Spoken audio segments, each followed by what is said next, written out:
welcome I can say experts, the three experts we have invited to present the three research papers which were commissioned by European Parliament Policy Department for Citizens' Rights and Constitutional Affairs. And I understand that those studies, the three of them, will be now given to everybody? Yeah, so they will be given now, distributed, or they are already distributed to you. And we will look for the first time a different perspective of Brexit, different from everything that we have discussed so far. And I understand that we will start, I'm just looking what I'm suggested to do, we will start with Professor Fabbrini. Professor Fabbrini is Professor of European Law at the School of Law and Government of Dublin City University, and whatever you want, Federico, say if you want to say more about what you are doing and your institution, what you are doing, you are welcome to do, but I would immediately give you the floor, as we are already 15 minutes late. So, Professor Fabbrini, the floor is yours. Thank you very much, Madam Chairman, dear Danuta, for your kind introduction, and thank you very much for asking me to write this report on the institutional consequences of a hard Brexit. It's a great pleasure to be in the House of the European Citizens, to be able to... If you like to be like this, you are welcome, but you don't have to. So we normally sit. Yeah, that's fine. But if it's fine for you, it's fine. Okay. Let me just add that this report that I've written is, of course, the result of the work we are undertaking at Dublin City University within the framework of the Brexit Institute, which I direct there. That would be, I think, the next slide, if it's moving on. To get started, the commission I received from the AFCO committee was to write a report on the institutional consequences of a hard Brexit. And by hard Brexit, I define a scenario where we have no withdrawal agreement between the United Kingdom and the European Union. And as a result of that, we obviously have no transition deal. And obviously, with no agreement and no transition, also there will be also no framework for future relations between the United Kingdom and the European Union. Now, I want to start off by saying immediately that I regard this scenario as unlikely at this stage in the negotiating process, but I also should say that this scenario is not impossible. And the main reason has to do, of course, with the fact that up until now there has been no agreement between the UK and the European Union on the issue of the border between Ireland and Northern Ireland. So there remains a possibility that, in fact, the negotiating process may break down, in which case we would be in a hard Brexit scenario. I don't endorse, obviously, that scenario, but I think it is indeed important to prepare ourselves to that hypothesis. If I can move on to the next slide, this is the structure of the report that I have prepared. Essentially, the report tries to understand the consequences of a hard Brexit by considering three elements. First of all is the institutional implications of a hard Brexit, implication of a hard Brexit for each of the EU institutions. Secondly, the budgetary implication, what will be the consequences for the EU budget of a hard Brexit. And thirdly, what might be the policy implication of a hard Brexit, particularly looking at the areas of trade and commerce and the areas of freedom, security, and just cooperation. And I'll try to go through each of these three elements and then briefly conclude. So let me start off with the institutional dimension. What would be the implications of a hard Brexit for each of the EU institutions? Well, on this point, I think the key element, the key takeaway is that actually a hard Brexit will not fundamentally differ from any other kind of Brexit for the EU institutions themselves. So the implications of a hard Brexit on each of the EU institutions will be exactly analogous to the implication that we would have anyway as a simple result of the fact that Britain is leaving the European Union. However, it's important to differentiate between each and every of the EU institutions. In particular, if I can move on with the slide, it's crucial to distinguish On the one hand, the European Council, the Council and the Commission, from on the other, the Parliament and the Court of Justice. In fact, for the European Council and the Council, the effect of a hard Brexit are immediate. As a result of the withdrawal of the UK on the 30th of March 2019, the British government will no longer be sitting in the Council of Ministers of the European Union, and the British Prime Minister will no longer be taking part in the European Council. This is a simple result of the fact that under the treaties, those institutions represent national governments or the heads of state of government of the member states. So obviously Britain would no longer be part of this institution. I think also the Commission has actually to be associated to this group of institutions. It is true that the Commission, it's an independent body composed of nationals which are appointed on the basis of their European commitment and not as representatives of the member states. But we also know that since the European Council decision that maintained one commissioner per member state, there is a strong connection between the European Commission and the member states of the European Union. So in my report, I make the case that actually the British Commissioner will have to resign on the day of Brexit, the 30th of March 2019. And I think constitutional practice supports that position. On the contrary, sorry, I'm staying on the previous slide for another second. On the contrary, I think for the European Parliament and the European Court of Justice, the scenario is very different. And it's very different because the members of these two institutions are not representing national governments. In the European Parliament, MEPs are representatives of European citizens, and they have been elected, even those elected in the UK, also by non-British citizens resident in the United Kingdom. So I think we need to accept that under the principle of representative democracies, MEPs elected in Britain should remain in their function until the end of their mandate, which basically means in a hard Brexit scenario for 8 more weeks after Britain will have become a third country vis-à-vis the EU. For the Court of Justice, and I'm mindful that I'm speaking to the side of a former judge of the ECJ, for the Court of Justice, I think this reasoning is even stronger. Of course, judges of the ECJ, even British appointed judges and advocate generals, should be allowed to conclude any proceeding on which they are rapporteurs or in which they are sitting as judges.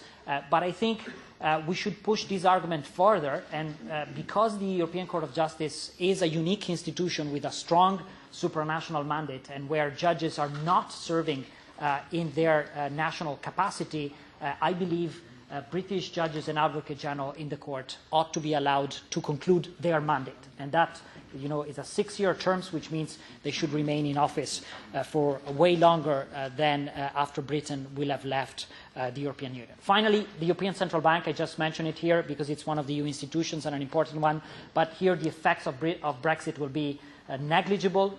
Britain, as you know, has an opt-out from the euro, and the Bank of England is not part of the euro system, so basically there is no effect to be indicated. So in terms of institutional implications, as I said, a hard Brexit scenario will have effects which are pretty much analogous to those of any Brexit scenario. But if we move on to the next slide, which concerns the budgetary implication, here instead, obviously, a hard Brexit scenario would have major implication for the European Union, significantly challenging the ability of the EU to discharge its budget for the years 2019 and 2020, which are the 2 remaining years of the current multi-annual financial framework. However, what I want to emphasize from a strictly legal point of view, I think this is of interest for this committee, in my view, the obligation that Britain has accepted in terms of payments and liabilities vis-à-vis the European Union are highly relevant in discussing the budget. Back in the fall last year, as you will remember, Britain was challenging its legal obligation to contribute to the budget it had accepted as part of the multi-annual financial framework, but in the draft withdrawal agreement, and particularly in the joint report of December, Britain has accepted that it has a legal duty to contribute to the budget. So if there is a breakdown of negotiation, I still think the UK ought to be liable under international law, under the good faith principle, to pay its budgetary contribution.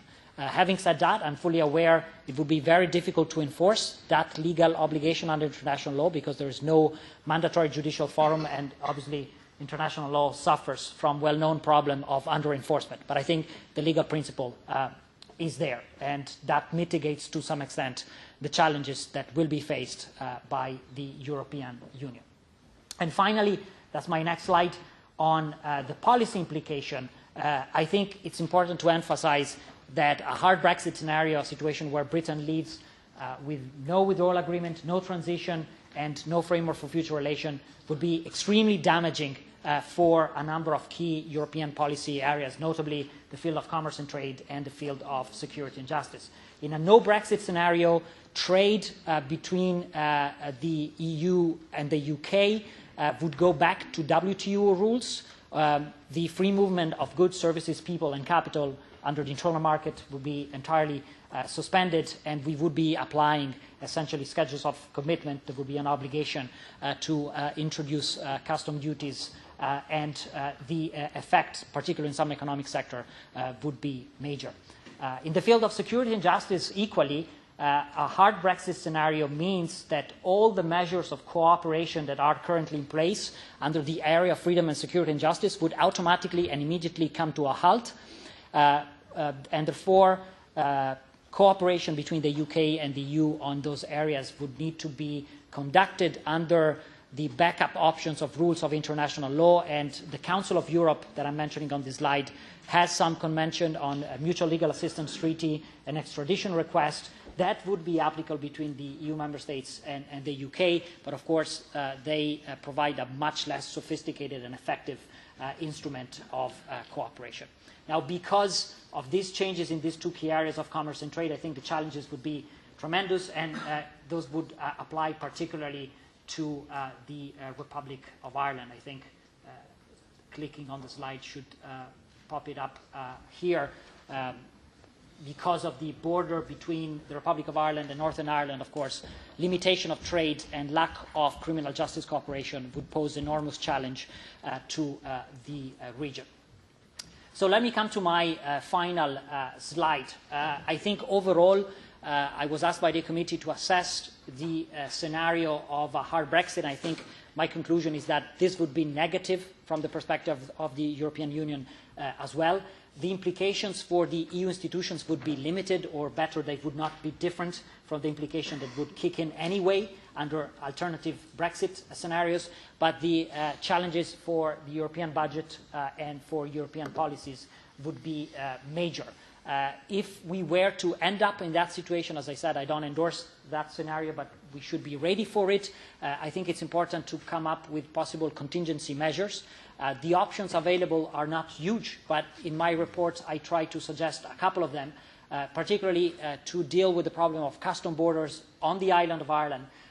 We should consider the possibility of triggering Article 24, Paragraph 3 of the Global Agreement on Tariffs and Trade, which introduces a never-used clause called the frontier traffic exception. And that provision would allow the EU to declare the territory of Northern Ireland as a border region to the EU Customs Union, therefore avoiding the need for custom controls. But I should add that doesn't remove the need for sanitary and phytosanitary checks on the movement of goods. So it's not an entirely satisfactory solution, but I still think it's important to put it on the table. As far as security and criminal justice and law enforcement cooperation is concerned, instead, if we were to end up in a hard Brexit scenario, we should try to look at forms of cooperation that the European Union has developed with other third countries, for example, with Norway and Iceland on extradition requests, and also with some member states of the European Union, I think particularly Denmark, which has a special status within the IFSJ, and that might serve as a template vis-à-vis Britain post-Brexit. But here again, it's important to emphasize that the options are suboptimal. These are just attempts at minimizing the problem, and it ultimately, everything ultimately depends on the willingness of the United Kingdom to accept the jurisdiction of the ECJ and respect EU human rights law, which are crucial to maintain cooperation in the field of security and justice. So I think what we are facing here is a lot of risks moving ahead, and there will be strong limitation to what can be done also from a EU side if we end up with no deal, a cliff edge scenario. So in conclusion, as I said, I think we should be ready for such hypotheses, but we should certainly not look for it. I thank you very much for your attention, for inviting me. Thank you very much, Professor Fabbrini. I think you brought some ideas about European Parliament that we probably, I can imagine, colleagues will be questioning or asking for more clarifications. Professor Franklin DEHOUSSE, Liège University, the floor is yours. Thank you, Mrs. President. First of all, I thank the committee for the invitation to make the report and the presentation, and also the people of the policy department for their efficient support.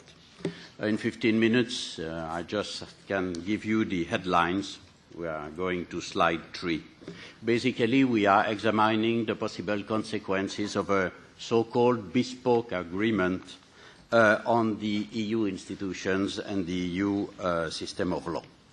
And to do this, there are 2 parts. It's rather simple. The first part is the options. There are different types of agreement that have been mentioned as models. And the second part is what could be the consequences on the institutions, the policies, and maybe the external agreements. So first part, the options. I've tried to take the most important elements because, as you know, we have here agreements that are between 1,000 and 2,000 pages, which is already difficult in itself. And second, there are already many very good comments that are available to you. So let's try to distinguish the most important components for the institutions, the first being the legal basis, and we are on slide 4. And then we have what is going to happen for the goods, the services, free movement of people, etc., etc. When we are speaking about these agreements for model of a Brexit bespoke agreement, we must realize that the transposition is going to be something complex, of course, because there are so many elements involved. I have taken a few of them just to give a flavor rather than recitating all the categories of provisions, to give you a flavor of what this could produce. And we are now, if we can reach it, on slide 5. Yes, one more. Yes. This is a provision from the most limited, the less ambitious agreement, which is the Canada Agreement. And you see, it explains what is going to be done between the EU and Canada about the mutual acceptance of conformity assessments, something which is rather technical, but at the end, it means that we are going to simplify the analysis of many industrial products. You imagine that all these categories, and these are restricted categories, only a few ones.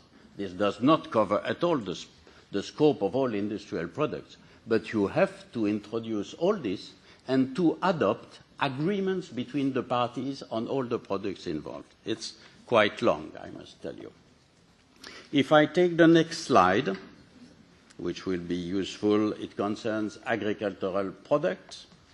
We are now in the agreement between the EU and Ukraine, and you see here the list of all products we are going to take the EU regulations about all products and try to reach a so-called approximation with Ukraine. Again, you see, these are not even list of products, these are list of measures. And there are different measures on each line and sometimes for each product. So you see, this will be, there will be, in fact, thousands of standards to import. This is a very huge endeavor. And you have this only in one article of one annex. And you have something like 44 annexes. So this gives you a flavor. you are going to feed lawyers during decades to do this, which is a nice perspective, at least for me. But this won't be a piece of cake to speak about agricultural products. So I take now slide 7, financial services, and we are again in the EU-Canada agreement, which is the less ambitious. So for very limited results, progress in trade opening, what is foreseen? Well, you have here a list of topics that you are going to need to cover. And you will need each time to get a recognition between the parties that there is some adequacy between the national standards. So again, it's very long. And worse is to come. You are going to see. Then if we go to the next slide, which is financial services, and this time we are in Ukraine, in the EU-Ukraine agreement. And you will notice the difference. Here it is said that Ukraine is in fact going to incorporate the directives of the EU for financial services. In fact, here you have the 2006 directive about financial adequacy. It is a huge difference, of course, between the Canada model and the Ukraine model. Here, Ukraine has to copy, in fact, all the provisions of the directive. And you see even that the directive has been divided between different chapters, and you have a different deadline for each chapter. This is but one directive in financial services, and financial services is but one category of services, and you have hundreds of pages like this. So again, you must imagine the difficulty, the scope, and the depth of the work to be done. And you will notice, and we go to the next slide, that the negotiators have paid attention to a tremendous lot of details. I chose to enlighten you the category of beauty services, because I was a little bit surprised, to tell you the truth. I was working with the Delors cabinet, I remember, more than 20 years ago. We were negotiating with the Central and Eastern countries, and we had quotas about brooms and cupboards. Brooms from Poland were limited, Mrs. President, if you remember. I was surprised to see that the spirit has not changed much, nearly 25 years later, because now I see that hair cutting, nail clipping, and beauty services are object of restriction in service provisioning from Ukraine. So we shall have to find solutions. These are limited services, and all this will have to be dealt with. So, what can we draw as conclusions from all this? I have to skip a lot of things that will be in the detailed presentation, but what we are seeing basically, and I'm going directly to slide 12, because it was asked to assess what all this could bring for the problem of Northern Ireland, and the answer is this will bring some results, but not enough, and certainly not if we take the EU-Canada model. Even the EU-Ukraine model would need to be adapted, because in fact what is required, the total elimination of physical control, as we know in trade, is a very high ambition. And consequently, we shall need to deepen something that is already quite complex. This is a first lesson. And by the way, both models are quite more restrictive concerning the free circulation of people. Lesson 2, which could be of importance in the political circles, cherry picking happens all the time. Because if you make restrictions on nail clipping, and by the way, they are unilateral, this doesn't go in both directions, you can do many, many things. And we can see this, for example, if you compare the EU-Canada agreement with the EU-Ukraine agreement. Why? Because there are a lot of proximity services. In the EU-Canada agreement, nobody seems to care, because there is an ocean between the parties and it is broad. On the other side, when you see Ukraine, you see there are a lot of services where the EU has introduced some subtle restrictions that are going to limit the free provisioning of services. And you see also, if you compare, this will be in the text, if you compare the different agreements with not only Ukraine but Moldova or Georgia, that there are variations. Some products are more restricted for some countries than others. So you cherry pick on a daily basis. The concept is rather badly chosen. On the other side, what you can't do is modify the balance, the general balance, between the legal constraints and the depth of trade access. The more trade access you want, the more legal constraints you have to adopt, to accept. And this is something you will see all the agreements, and we could take other that were not in my assignment, going to Switzerland or Turkey or the EEA. My esteemed colleague Michael DOUGAN will speak about this.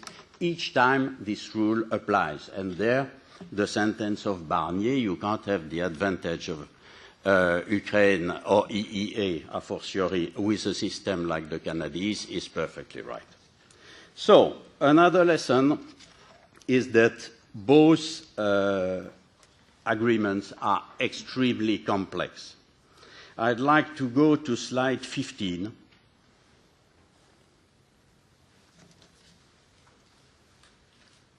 Is this possible? It progresses. You will see this is a description of the institutional system. We need to go further. Yes, this is it. This is the system that has been invented between the EU and Canada. So this is the less ambitious agreement, and this is the institutional structure that has been to be imagined to deal with the implementation. Ukraine is a little bit too complex for one slide. So this gives you, again, an idea that it won't be easy. And then last lesson, and I'll finish by this, the first part, we see that in some aspects, curiously, and contrary to what is heard many times, the Ukraine option is more legally constraining than the EEA option.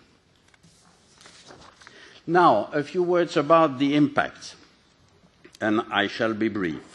First, slide 17, both options will be a challenge for the single market management, because whether you choose the path of equivalence, individual decisions like Canada, or approximation, which is in fact transposition of EU directives, you will need to manage this with a lot of means.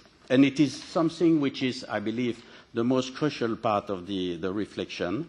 In fact, we are partly inventing another single market, where a growing part of the single market will be outside the borders of the EU. This is the objective.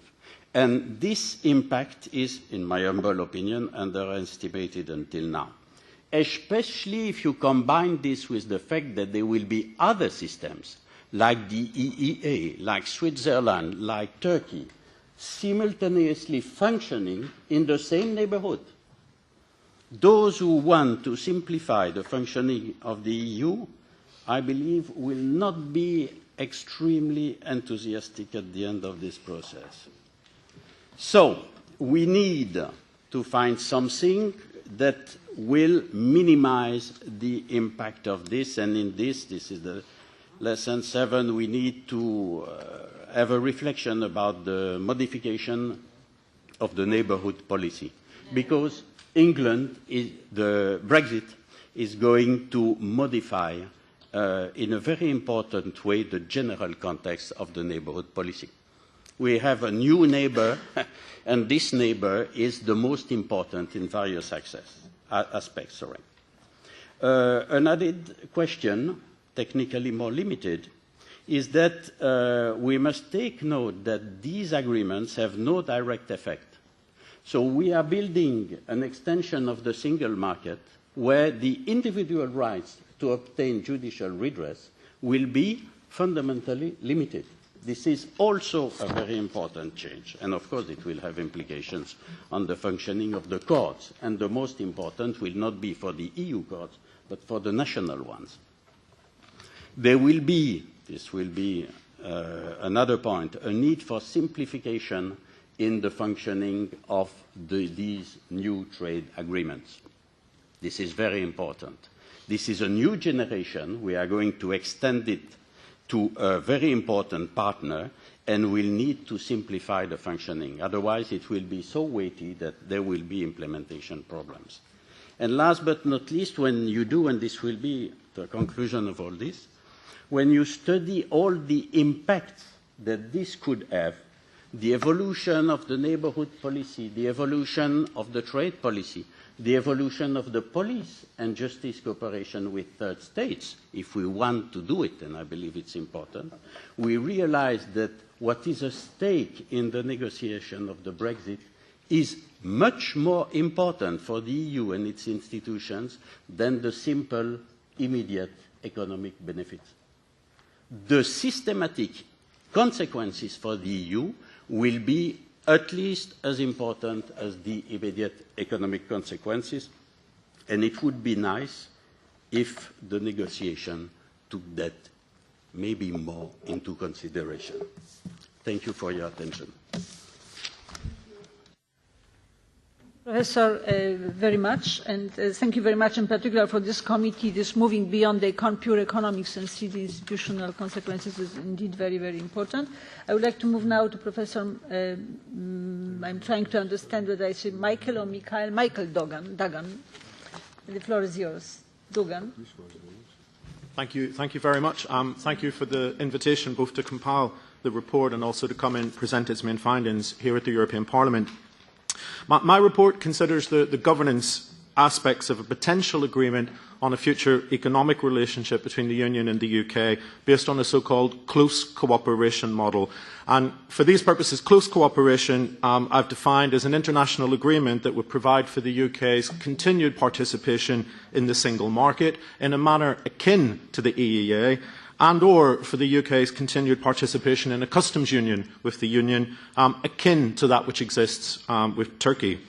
Now, these types of close cooperation agreements seek to achieve a relatively high level of market integration between the Union and the relevant third country, aiming for, never achieving, but aiming for, as close as possible, the Union's own model of economic integration between the Member States, certainly far in excess of the level of economic cooperation which would be familiar under an ordinary free trade agreement, even a modern and far-reaching free trade agreement such as the CETA with Canada, for example.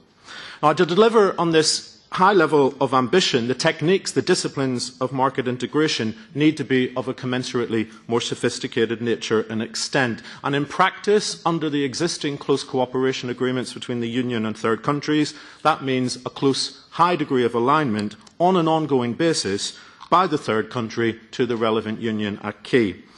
And in order to make these disciplines, these techniques effective and operationalise them in practice, the Union will insist upon robust governance and institutional structures, but with one quite major proviso, which is explored in detail in the report, and that's the requirement to respect the autonomy of the Union legal system. Now, this idea, the autonomy of Union law, isn't a mere form of words. It actually refers to a relatively precise body of constitutional principles which have been developed by the Court of Justice so as to protect the Union institutions and the functioning of the Union legal system from outside interference. And every international agreement between the Union and a third country simply has to respect these principles. There are no derogations, no exceptions, no special treatment. Now, if we draw upon the experience of existing close cooperation agreements, we can anticipate in relatively precise terms the Union's agenda for designing an appropriate governance structure that would underpin this type of close cooperation agreement. We know what it would look like to have the institutions of political oversight of the agreement's implementation and application. We know what the rules of interpretation and the principles for dealing with future legal developments would be. We know what dispute settlement mechanisms exist already and enforcement mechanisms as well.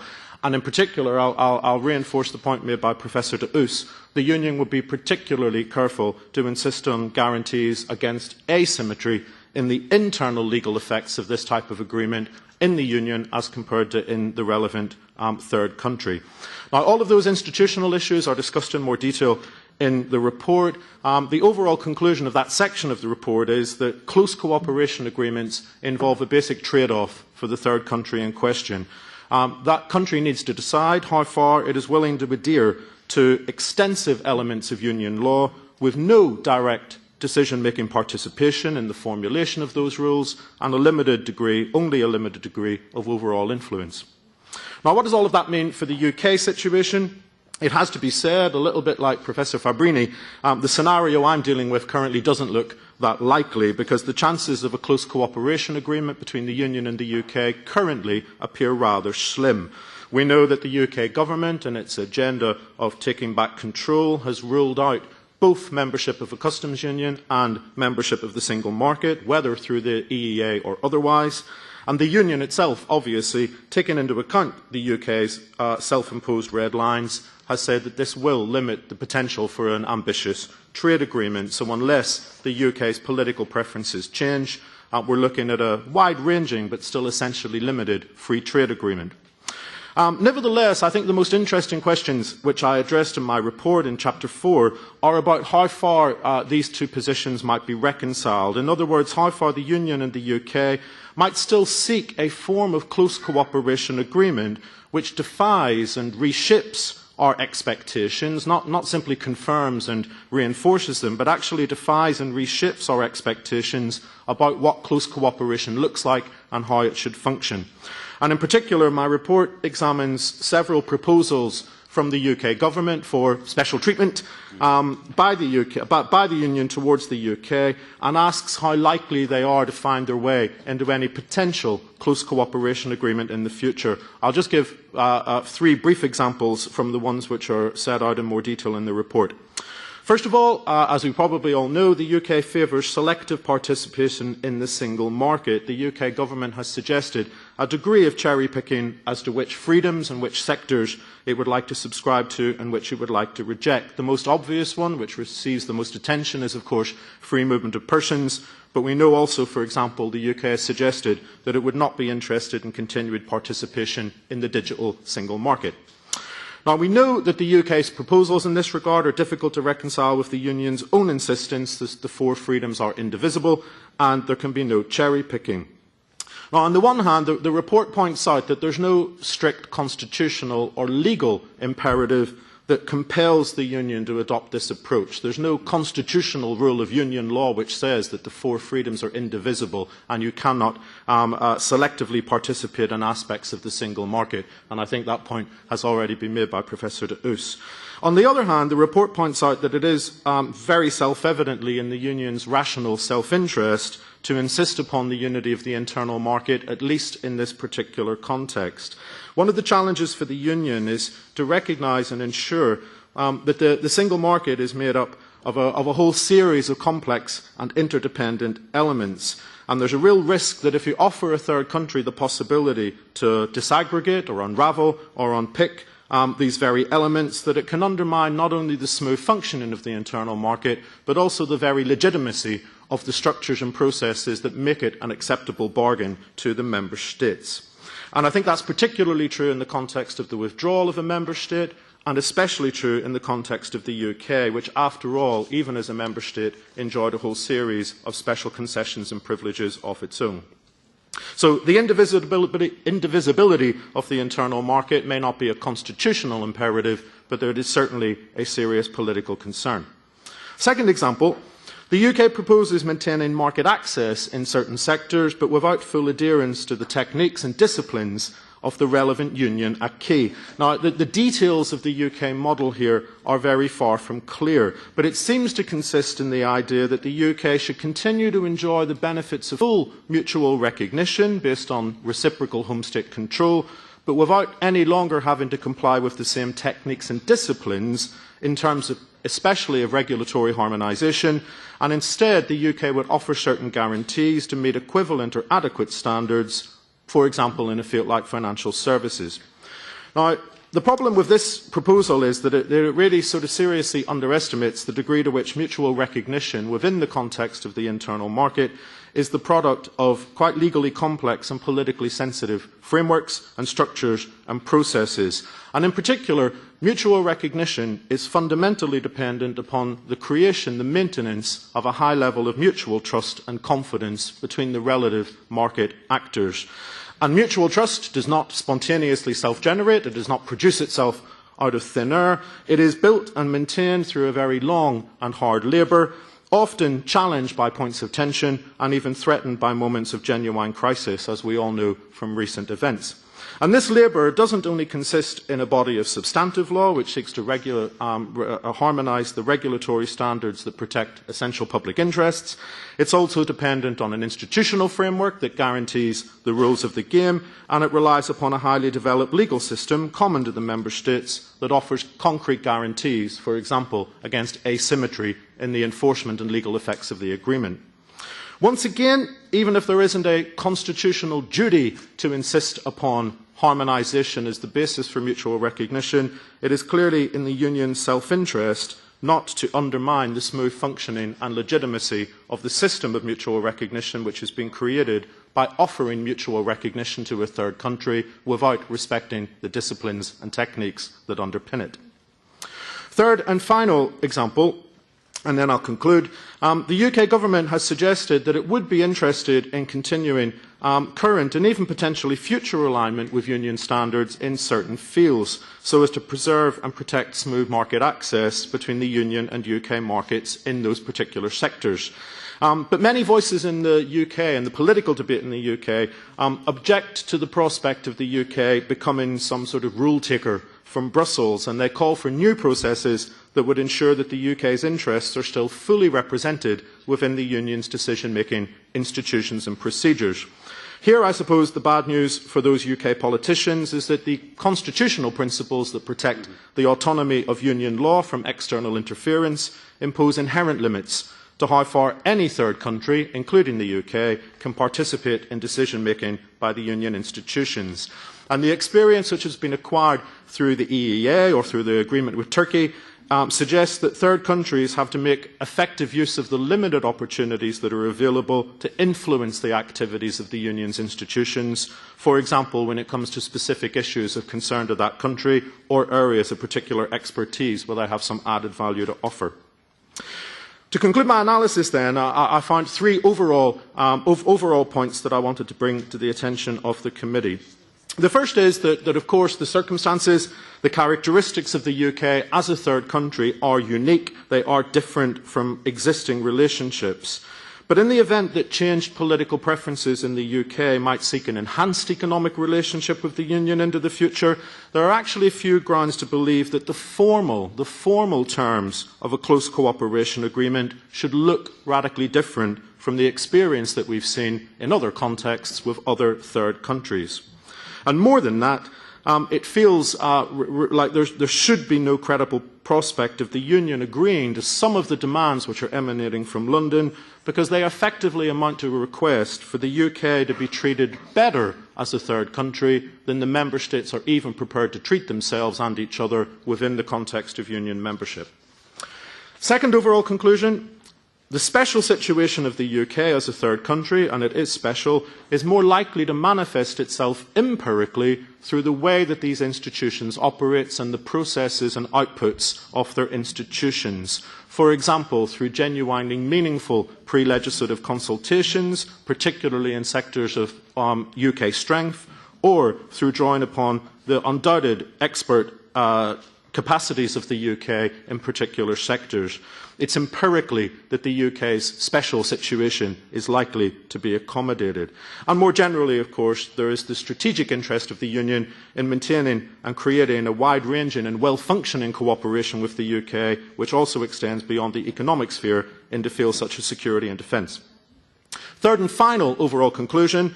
The prospect of a close cooperation relationship between the Union and the UK in the economic sphere does present the UK with a particularly acute political dilemma. I mentioned at the start that all of these close cooperation agreements involve the relevant third country making a very straightforward trade-off. You want greater economic integration, you want greater economic cooperation, but that automatically means greater constraints upon your national autonomy. And in the idiosyncratic case of the UK, that trade-off is being pulled apart by two powerful but opposing forces. On the one hand, there is the superficial ideological rhetoric of taking back control, and that will act as a serious limitation on the ability of any UK government to commit the UK to a close cooperation agreement with the Union. It doesn't matter how implausible or how delusional one might regard the supposed benefits of doing so to be, that is the simple political reality of the UK debate at the moment.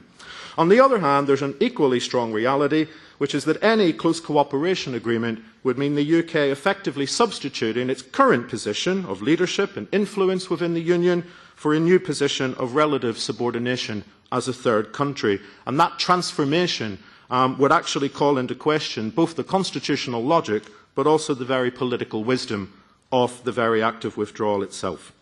Thank you very much for your attention. Very much. I would like to open now the floor to colleagues, and Maite Pagazaurtundúa was the first to ask for the floor. Sí, muchas gracias, Presidenta. Thank you, Chair. And thank you to all of you. That was very interesting presentations. I have a few questions. The first speaker talked about a hard Brexit and talked about a border between Northern Ireland and the Republic. Between Northern Ireland and the rest of the United Kingdom, with the application of Article 23. I'd like to ask,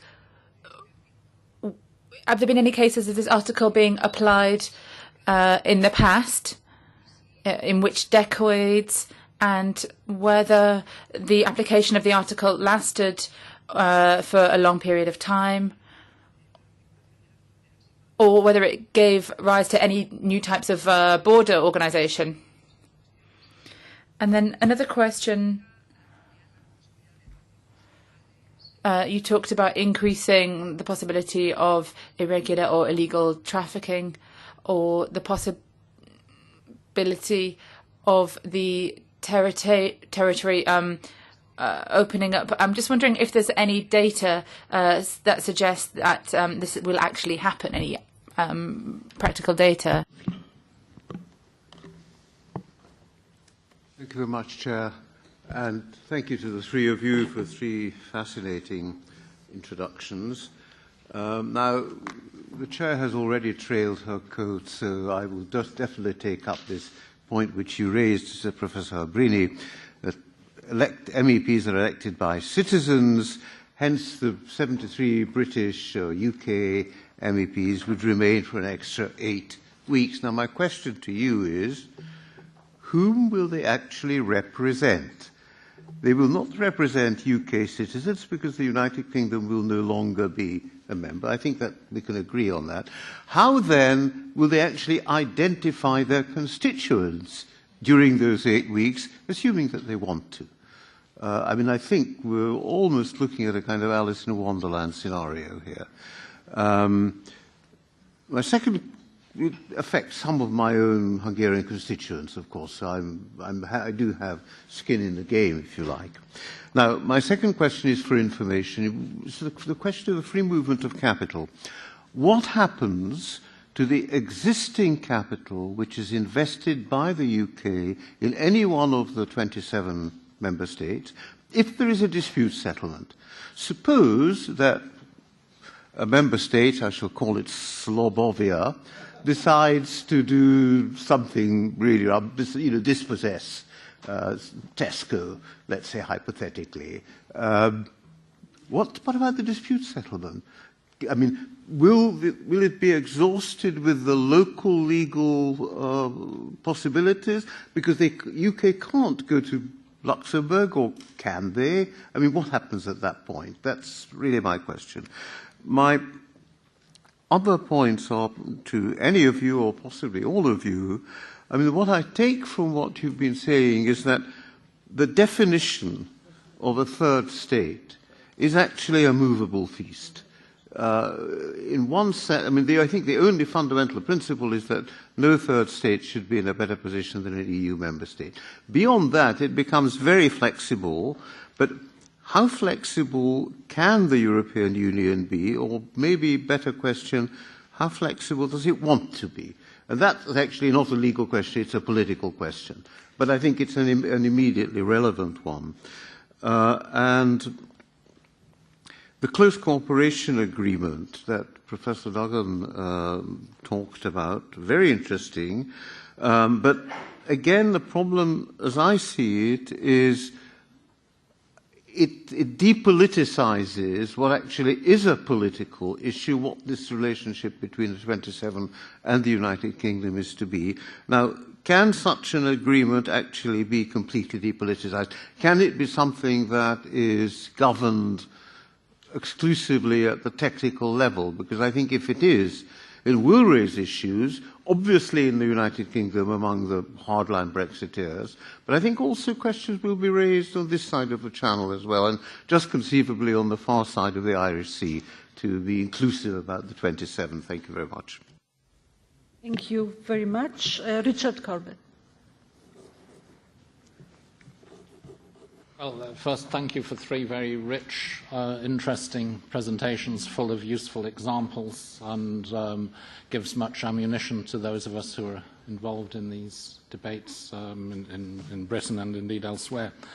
But if I were to try to reach a conclusion in one paragraph from this, surely it's the following, and I'd be interested if you agree, that Britain faces a choice of either going ahead with a Brexit that distances itself radically from the European Union, outside the customs union, outside single market rules, and so on, in which case it will take an even bigger economic hit, or it has to stay close and be within some of those frameworks, partially or entirely, in which case it becomes a rule taker, not a rule maker.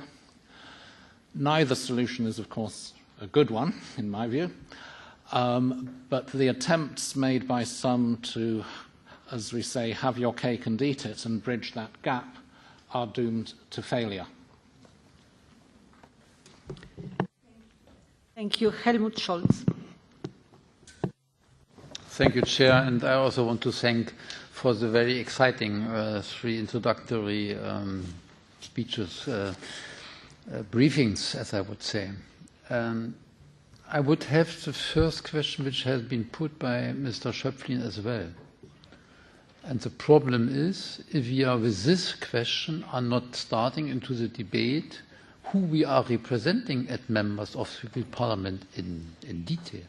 Shouldn't we much more reflect, also sitting from different countries in various political groups, reflecting the interest of the European Union? So maybe the question is not, do the future British deputies after the Brexit still sitting in the European Parliament? In this case, we are really European deputies and saying in which way they can influence the one or the other development. So, I mean, this leads us to more political and philosophical issues, but that, I think, is also behind, and we have maybe in the AFCO to reflect it one day a little bit more in deepness. Second question, in particular to Mr. DEHOUSSE. Your picture was impressive, but doesn't that lead that a hard Brexit will even strengthen the position of citizens who are fed up with all these regulations and agreements we have to find, that they are saying, no, we have voted yes, so why I have to take care about these follow-up agreements, trying to formulate a certain relationship. So it is not the argumentation on all the impact of a hard Brexit an example for yes, we want to have a hard Brexit. So how far we are influencing the internal debate in the United Kingdom on that issue. And the third question, maybe to all of you, with the examples of the one model, the other model, if we don't come to an understanding that we need a new solution of the open questions, which is not copying and pasting existing models which have been invented and described for a certain relationship in shaping this concrete trade agreement with a third country. So in this way, to understand, United Kingdom will be a third country, and we have to find for the questions open a certain solution, and that is creating a new model and not picking up the one or the other issue. Thank you. Pan Karol Karski. Dziękuję, Pani Przewodnicząca. Do tej pory nie było wątpliwości, że po... Thank you. After Brexit,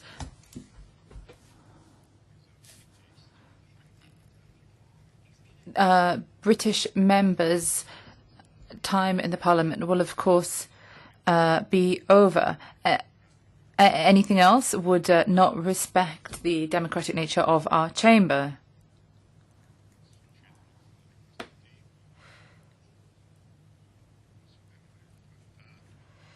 Of course,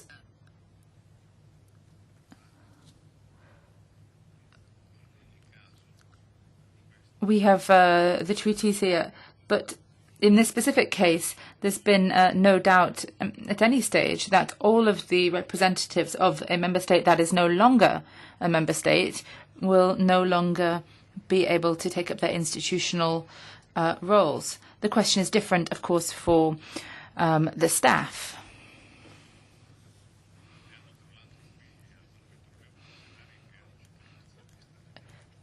We have even American citizens who are staff here in the Parliament, but of course that's a different topic.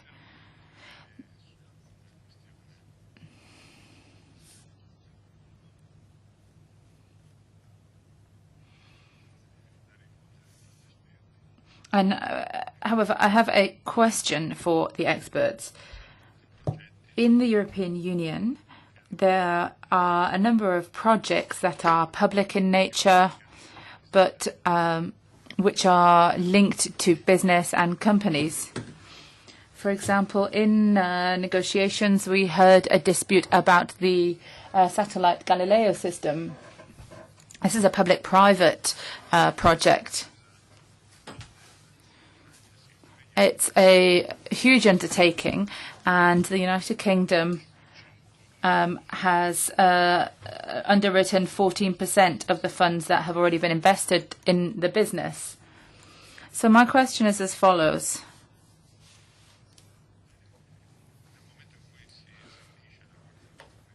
When the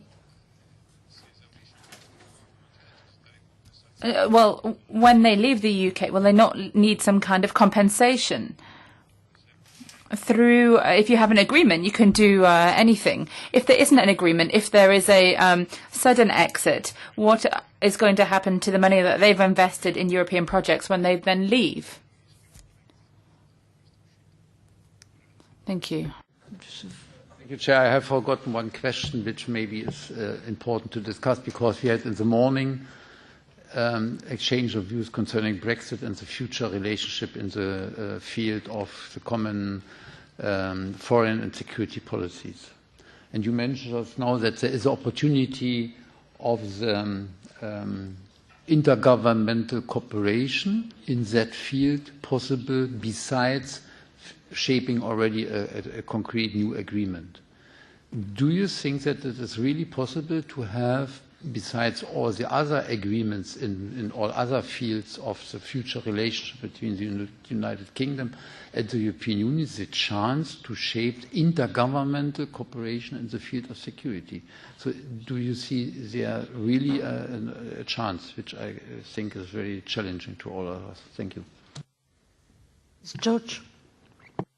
Thank you very much. Just very briefly, in response to Mr. Schulz, I'd like to draw his attention to Article 14 of the treaty, Section 2, one sentence, the European Parliament shall be composed of representatives of the Union's citizens.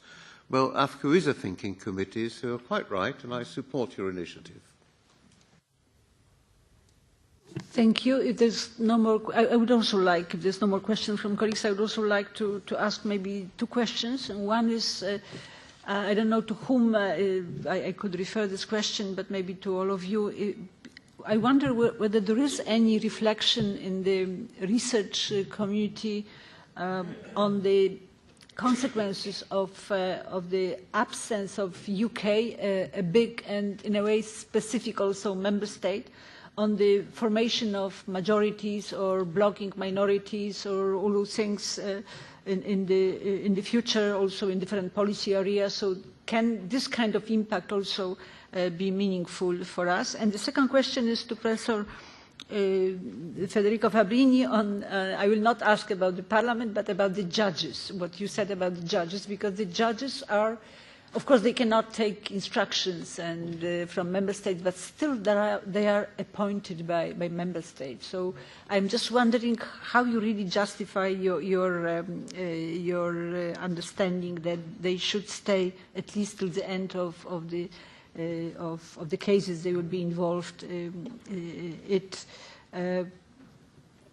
Can we just now give the floor? Yeah, no more questions, so the floor is yours, and the order is up to you who will be first. You can choose.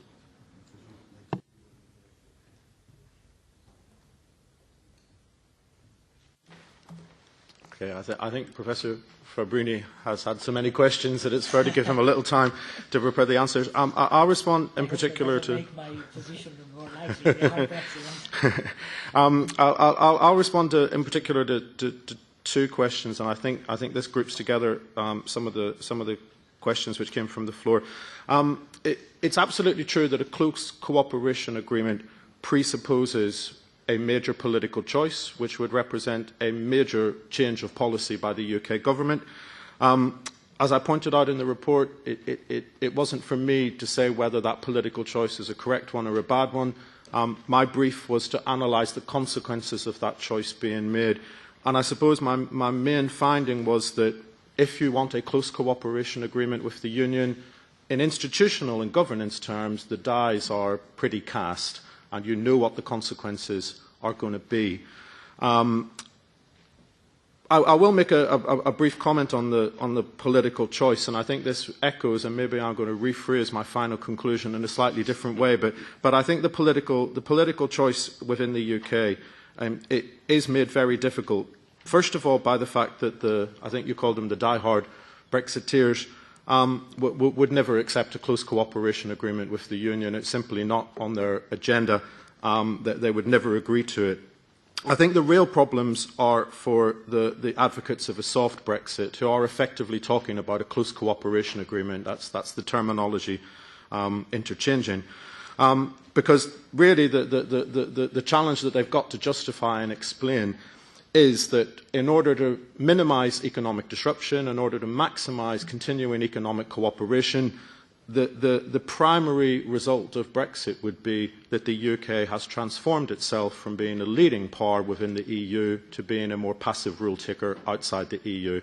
Now that presents the whole Brexit project in the light that it probably deserves, which is that the fallacy of taking back control is actually a choice between significant economic harm or the loss of political leadership, or both.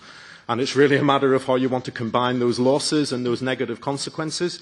But nevertheless, that is a challenge, I think, for the advocates of soft Brexit. They are advocating a position which says we want to minimise the economic damage, but in doing so, we're giving up and sacrificing political leadership and political influence.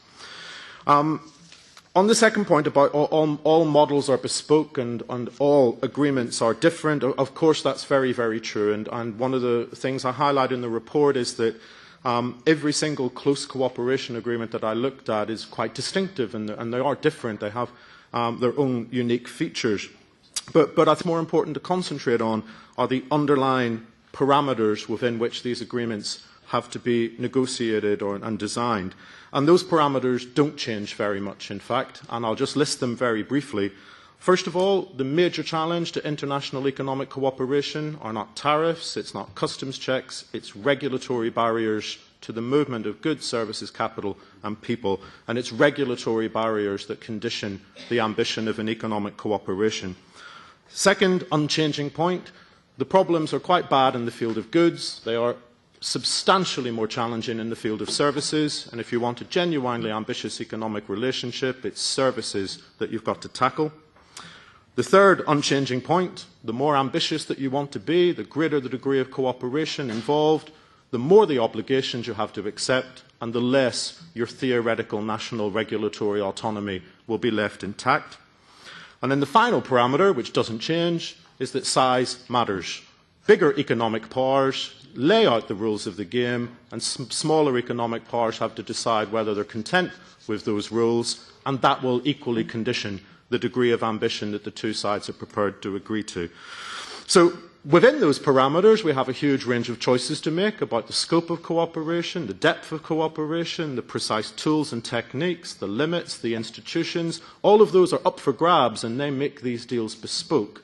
But the underlying parameters don't change, regardless of the context, regardless of the country in question.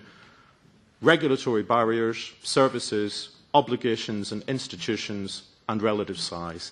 And those are the main parameters, I think, that it's useful to bear in our minds when we're talking about the situation of the UK.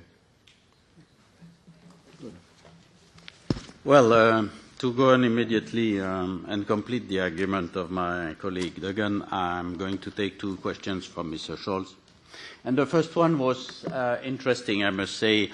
Aren't we, in fact, confirming the prejudice of the voters in the UK that decided to support Brexit because we present so many awful tables of regulations? And you are, in a way, completely right and completely wrong. I mean, why do these regulations exist? I'm sorry, but we are in the week of the new magnificent regulation on private data protection. Well, obviously, if I hear all the complaints from people in the enterprises, they believe it's very heavy and very costly and very cumbersome, etc. Yes, this is true. But there were some people who, in the public, and many, as a matter of fact, who demanded this. I mean, if you look at the complication in the banking regulations in the EU during the last 10 years, it was not invented by experts. It was invented by the financial crisis. So we are in a world, whether we like it or not, which is incredibly more complex, and this complexity requires more detailed, more difficult regulations. And I don't believe anybody on the continent, whatever the legal form of association you want to have, is going to escape from this. This is complex, but we have to live with it. This is the price of progress.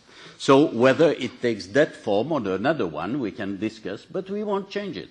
And by the way, I'm not sure that many people, I read a few reports about the motivation of the votes, they were so concentrated on the industrial standards or the regulations about products, it happens. But it was at the end, I mean, the determined will to vote for Brexit was coming from more basic feelings, I suspect.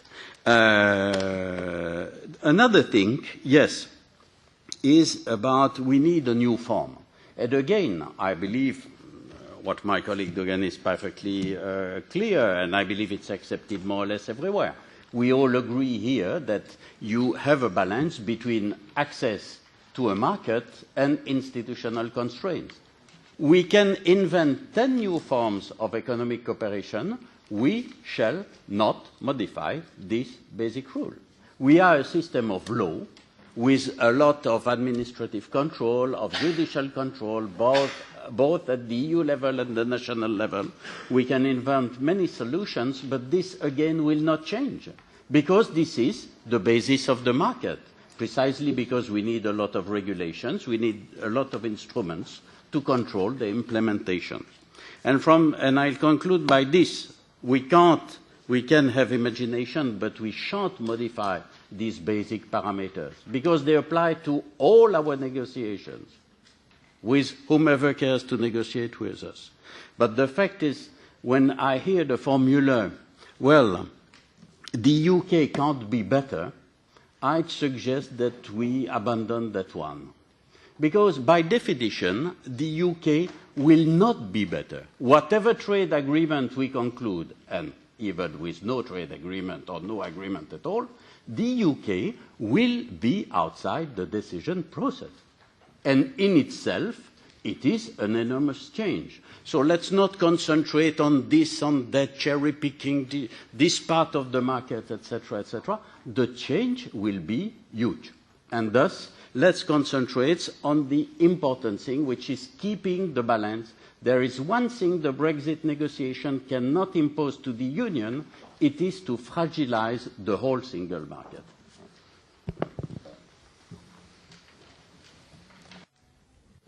Thank you, Professor Hübner, and thank you to all the MEPs for their insightful question. I did receive lots of questions. I hope that doesn't mean this committee believes that a hard Brexit is the most likely scenario. I would be a bit worried, but I will try to answer all the points you raised, and I'll divide them again by looking at the institutions first, then budgetary issues secondly, and finally the policy implications. So on the institution, let me start with what Danuta Hübner was asking about the European Council and the Council. I think the withdrawal of the UK will have profound implication on the functioning of these two intergovernmental bodies. The European Council tends not to vote. It decides by consensus according to the treaty, but when it does vote, it follows the rules, the voting rules of the Council. So basically the double majority principle that a decision requires 55% of the states representing 65% of the population. Because the UK is the third most populous member state within the European Union, that modifies profoundly voting rules within the Council. It makes effectively Germany and France much more influential in the decision-making process, and it reduces the ability of small and medium-sized member states to form a majority coalition that can impose a decision. So I think from a policy-making, decision-making point of view, the changes will be very significant at Council and European Council level. Secondly, on the European Parliament, I am perhaps not surprised that my position did trigger some interest among the members, but I shall start off by saying that obviously my reasoning on this point has been really based on the legal text. Of course, the starting point is Article 10 of the Treaty on the European Union that, as you know, establishes a principle of dual legitimacy for the EU by saying that citizens are directly represented in the European Parliament and member states are represented in the European Council and the Council. That's the two pillars of legitimacy of the European Union, and that point is obviously articulated further in Article 14.2, which has been mentioned by Mr. Schöpfling before, which says that the European Parliament shall be composed of representatives of Union citizens. And I think this is very important. In this House, you are sitting as spokesperson for the citizens of the Union, not of your member states, even though, of course, you are all elected in constituencies which are sort of local, sometimes on a national basis. But that is, I think, significant because it puts you in a different position than a representative of the states in the European Council and the Council. I think it's also noteworthy to emphasize that MEPs elected in the UK might not necessarily be British, and they might not have been voted only by British citizens. EU citizens resident in the UK under the treaties are entitled to vote for the European Parliament. And this is why, by the way, of course, in this House, the triggering of Article 50 did not deprive British MEPs of their rights. On the contrary, as you know, in the Council and the European Council, the UK government has stopped being represented on Brexit-related issues precisely because the representatives are spokesperson for a state. So I think it is indeed consistent with the principle of representative democracies that your British colleagues will have to remain in office for the, in fact, it's only roughly about 2 months from the exit of the UK until the next European Parliament election. Last and finally, so logically, if Brexit is delayed by, say, 4 months and new British members are elected in May, they would be able to serve another 5 years, would they, in your view? Well, you're making obviously an hypothetical, and I'm considering here a hard Brexit scenario happening on the 29th of March 2019, but I think the principle remains the same. If you are representing European citizen, you should remain in office until the end of your mandate, until the next election. And that applies a fortiori, I would say, to the European Court of Justice, which is the third institution on which the chairwoman was asking me to talk about. The European Court of Justice, I think it's a unique institution. I don't need to say it close to Franklin, but I think it's absolutely unique in the fact that it's a supranational institution which has never been tainted by national interest, and contrary to every other interstate adjudicatory body, it has features which separate it from national interest. So one classical rule of international law is that whenever a state is sued under international law, that state has a right to have a judge coming from that state sitting in the adjudicatory panel. In the ECJ, that is not the case. So if there is a British case coming in front of the ECJ, Britain has no right whatsoever to request a British judge to sit on those cases. In fact, contrary to all other institutions, the treaties only say that member states have the right to appoint a judge, but they don't require those judges to be nationals of that state. So it would have been, that's practically not the case, but in theory, it's perfectly possible for Britain to elect Franklin DEHOUSSE or myself as British judges in the European Court of Justice. And I think that is it has quite an impact in assessing what will be the effect of the withdrawal on the sitting judges. And I think for the purpose of protecting the integrity of the ECJ as a supranational institution, we should accept that British appointed judges and advocate generals will remain in office till the end of their mandate. I'll quickly move to the issue of budget. One question from Mr. Kaski was on this regarding Galileo. I have to say, of course, in my report, I've been looking at the consequences of a hard Brexit for the EU budget, so from a EU perspective, not from a UK perspective. It is possible that the UK might require compensation, but I don't think that was within my mandate to study. Moving instead further to the third point, which concerns policy implications, a first issue I want to stress in response to Mr. Schöpflin's question about free movement of capital is that obviously in a hard Brexit scenario, the internal market would be entirely suspended, which means free movement of capital also would not apply anymore between the UK and the member state. That means that if we were to face an issues concerning investment protection, we would need to go back and apply bilateral investment protection agreements between the states. As you may be aware, the European Court of Justice very recently in the ACMEA judgment ruled that bilateral investment treaties between member states cannot be applied in full because they are conflicting with EU law, but of course that would no longer be the case once the UK is outside the EU and the UK has bilateral investment treaties with most EU member states. So those would be the framework of international law protection that applies between the UK and the rest of the EU. On the question from Mr. Scholz about common foreign security policy, in my presentation I was mostly looking at internal security as opposed to external security and defense, but I do agree with him that this is a field where it is possible to develop intergovernmental cooperation.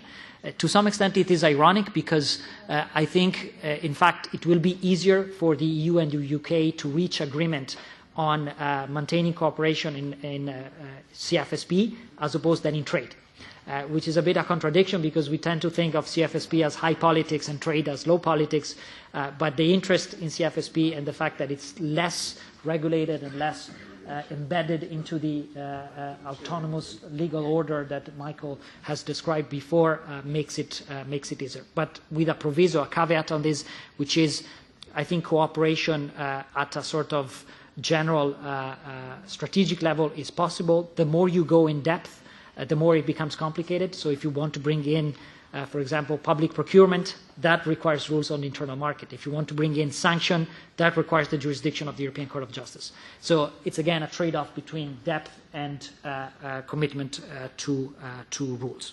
And finally, my last point on the policies concerns GATT. Muchas gracias por la pregunta. It's actually a very good question that you raised, because the provision of identified Article 24, paragraph 3 of GATT has never been used. So it's a provision that was drafted in 1947, but that has never been applied in practice. So we don't really know how that would play out operationally. I said it in my presentation that that clause allows a frontier traffic exception which would exempt the need for custom controls, but you would still need controls for checking standards and sanitary and phytosanitary measures, so it's not an optimal solution. It is also, I think we would also face question whether a frontier traffic exception can be applied to an entire region like Northern Ireland. Probably it would be easier, let's say, for Gibraltar, which is a small, very tiny territory.